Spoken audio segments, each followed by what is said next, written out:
கவிஞன் பாரதி. பாப்பா பாட்டு முதல் பாஞ்சாலி சபதம் வரை பாட்டு பாடியே ஓய்ந்து போனவன். நம்ம எல்லாம் தமிழ் மோகத்தால் ஓட வைத்தவன். அவன் பாடாத குழுன்றோ என்று கேட்க வைத்தவன். தமிழின் நலம், பெண் விடுதலை, தீண்டாமை போன்றவற்றிற்காக ஒரு நூற்றாண்டுக்கு முன்னரே கவிதையால் உறக்க கத்தியவன். பல கருத்துக்களை கவிதை கத்தியால் குத்தியவன் தான் நம் தேச கவிஞன் பாரதி.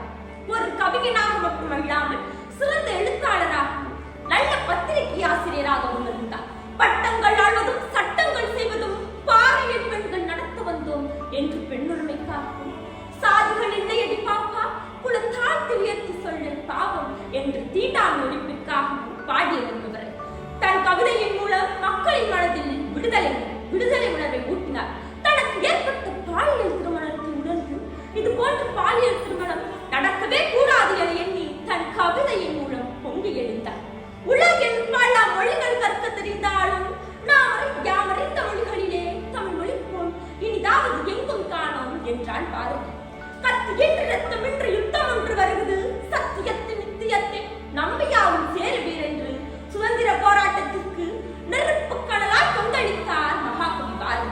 பாரதியாரின் எழுச்சி மிக்க பாடல்களும் கேலி சித்திரங்களும் சுதந்திர போராட்டத்திற்கு கை கொடுத்தது.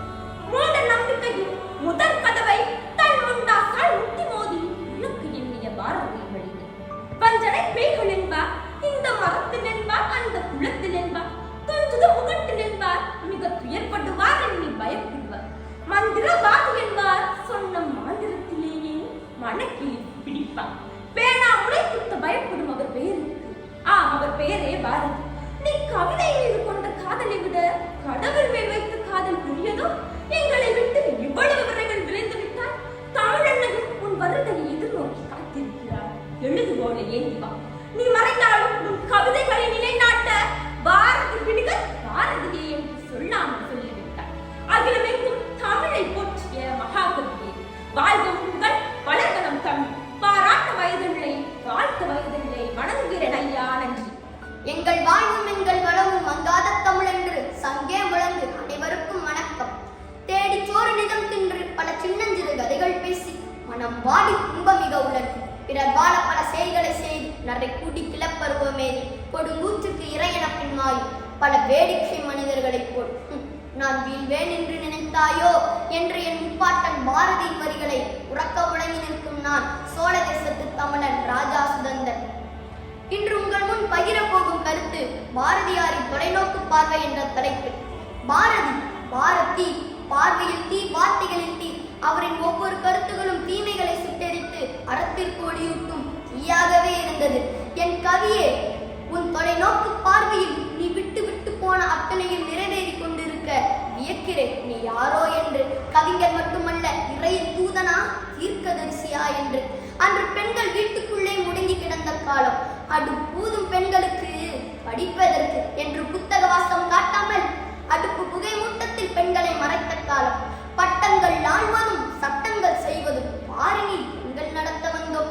8 மருவினில் ஆணுக்கிங்கே பெண்ணிலை பிள்ளை கான் என்று கும்மியடி என்று நீர் பாடின வரிகள் என்று நிசமென்றானது. பெண்கள் இல்லாத துறையேது? விண்தொடு விமானம் முதல் கடல் கடக்கும் கப்பல் வரை பெண்கள் தடப்பதியா இடம்தான் ஏது? ஏட்டையும் பெண்கள் தொடுவது தீமை என்று எண்ணிருந்தவர் மாய்ந்து விட்டார். பெண்களை வீட்டுக்குள் கூட்டி வைப்போம் என்ற விந்தை மனிதர் கடை கவிழ்ந்தார்.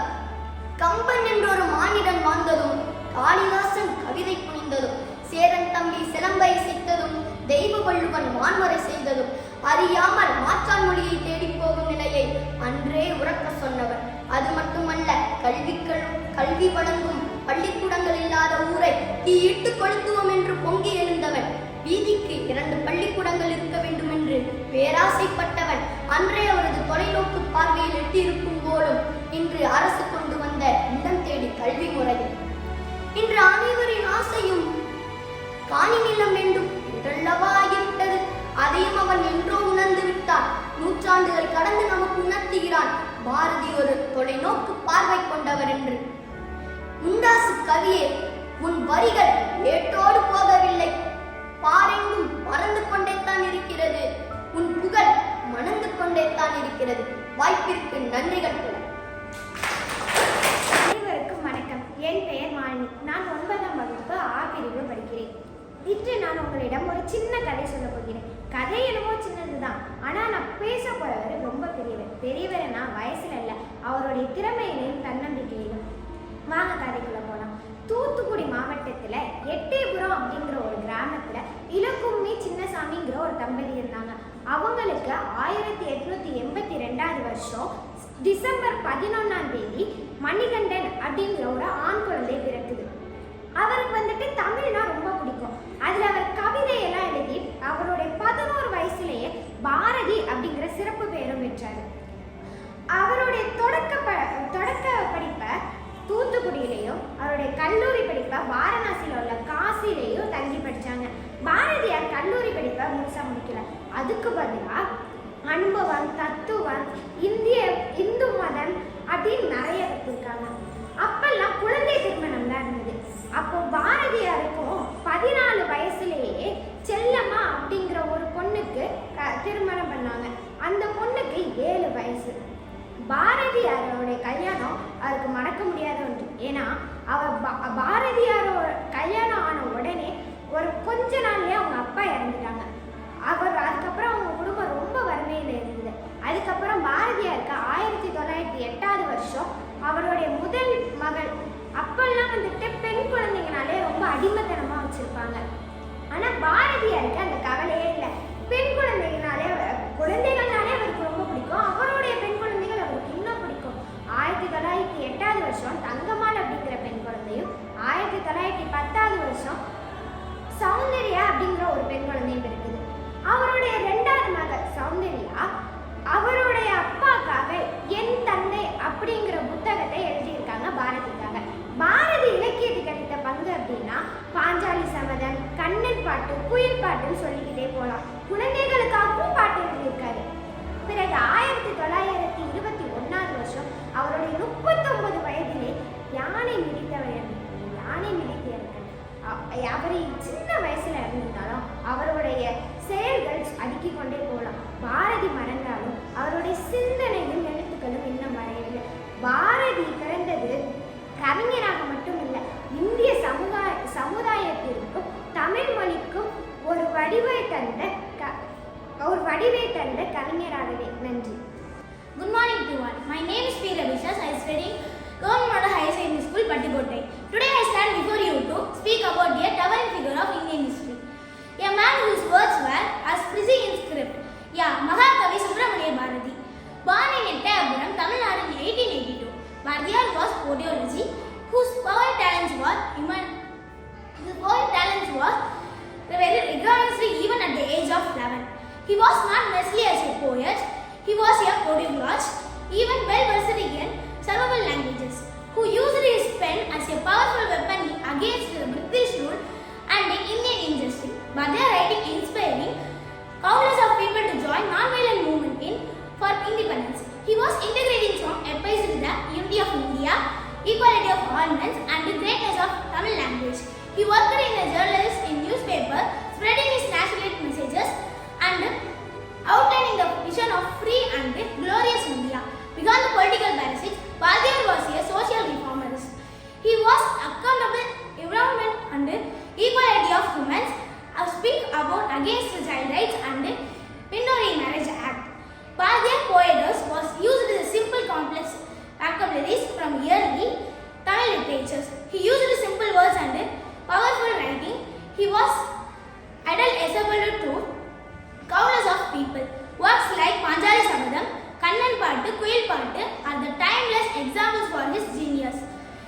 Got through, he was dead truly in 1921 after the elephant incident. Conclusion: Bharatiyar was truly lived the name of Mahakavi. Thank you to all. அனைவருக்கும் வணக்கம். என் பேர் ராஸ்ரீனிதா. நான் அரசு மாதிரி மேல்நிலைப்பள்ளி 6ஆம் வகுப்பு ஆ பிரிவு படித்துள்ளேன். செந்தமிழை நறுந்தேனே சகம் போற்றும் செம்மொழி என்று முத்தமிழை வணங்கி நம் பாரதியின் தொலைநோக்கு பார்வை பற்றி ஒரு சில கருத்துக்களை கூற வந்துள்ளேன். நம் பாரதி 1882 ஆண்டு எட்டயபுரத்தில் உள்ள சின்னசாமி ஐயராக்கும் லட்சுமி அம்மாளுக்கும் மகனாக பிறந்தார். இவர் 11 வயதில் இவருடைய கவிப்புலமையை பாராட்டி எட்டயபுரத்து மன்னர் இவருக்கு பாரதி என்று பட்டத்தை வழங்கினார். அச்சமில்லை அச்சமில்லை என்று முழங்கி அடிமைத்தலைகளை எழுத்தாலே உடை போற்றப்படுபவர் நம் பாரதி. இவர் தமிழ் மட்டுமன்றி இந்தி, சமஸ்கிருதம், பிரெஞ்சம், ஆங்கிலம் போன்ற பிற மொழிகளில் புலமை பெற்று வந்தார். இவர் இத்தனை மொழிகளில் புலமை பெற்று வருவதால் தான் யாமறிந்த மொழிகளிலே தமிழ் மொழி போல் இனிதாவது எங்கும் காணும் என்று பாடி தமிழை வியந்து பாடுகிறார். செந்தமிழ்நாள் என்னும் போதினிலே இன்பத்தேன் வந்து பாயுது காதினிலே என்று பாடிய நம் பாரதி எத்தனை கவிஞர்கள் வந்தாலும் நான் பாரதியாரை மிஞ்ச எவரும் இல்லை. ஆடுவோமே பள்ளி பாடுவோமே ஆனந்தம் சுதந்திரம் அடைந்து விட்டோம் என்று சுதந்திரமடைவதற்கு முன்பே சுதந்திர தாகத்தை கொண்டாடியவர் நம் பாரதி. இந்த இடத்தில் அவரது தொலைநோக்கு பார்வைதான் என்ன, சாதிகள் இல்லையடி பாப்பா என்று கூறிய பாரதியார் தீண்டாமையை அறவே வெறுத்தார். சாதி கொடுமைகள், பெண்ணடிமை, சமூக ஏற்றத்தாழ்வுகள் போன்றவற்றை விலக வேண்டும் என்பதில் உறுதியாக இருந்தார். பாரதியார் 1921ஆம் ஆண்டு இவ்வுலகத்திலிருந்து விடைபெற்று சென்றார். மகாகவி மறைந்தாலும் அவர்கள் கவிதை இன்னும் தேசபக்தி விருது கொண்டே இருக்கிறது. பாரதியார் யானை மிதித்து சாகவில்லை, அவர் வறுமை மிதித்தே இருந்தார். இருண்டு கிடந்த மக்கள் வாழ்வில் தன் எழுத்துக்களால் வெளிச்சம் கிடைத்தது. வெளிச்சம் கிடைத்த புதுமை கவிஞன் பாரதி மரணங்களில் என்றென்றும் வாழ்வார் என்று கூறி பேச வாய்ப்பளித்தது நன்றி கூறி விடைபெறுகிறேன். நன்றி, வணக்கம். அனைவருக்கும் வணக்கம். என் பெயர் யுதிஷ்டிரம். நான் 7ஆம் வகுப்பு ஆ பிரிவு மாணவன். நான் அரசு மாதிரி மேல்நிலைப் பள்ளி பட்டுக்கோட்டையில் படிக்கின்றேன். பூமியின் அழுத்தத்தினால் விளக்கை வைரமாக அவதாரம் எடுத்தது போல் இந்த சமூக கொடுமைகளின் அழுத்தத்தினால் ஒரு மனிதன் கவிஞனாக அவதாரம் எடுத்தார். அவர்தான் பாரதி. பாரதி என்றால் கவிதை, கவிதை என்றால் பாரதி என்று கூறும் அளவிற்கு வாழ்ந்து சென்றவர் பாரதி. மூட நம்பிக்கைகளின் முதற்காவை தன் முண்டாசால் முட்டி மோதி விளக்க செய்த அவரது வரிகள். மஞ்சளை பேய்கள் என்பார், அந்த மரத்தில் என்பார், இந்த குளத்தில் என்பார், துஞ்சது முகட்டில் என்பார். மிக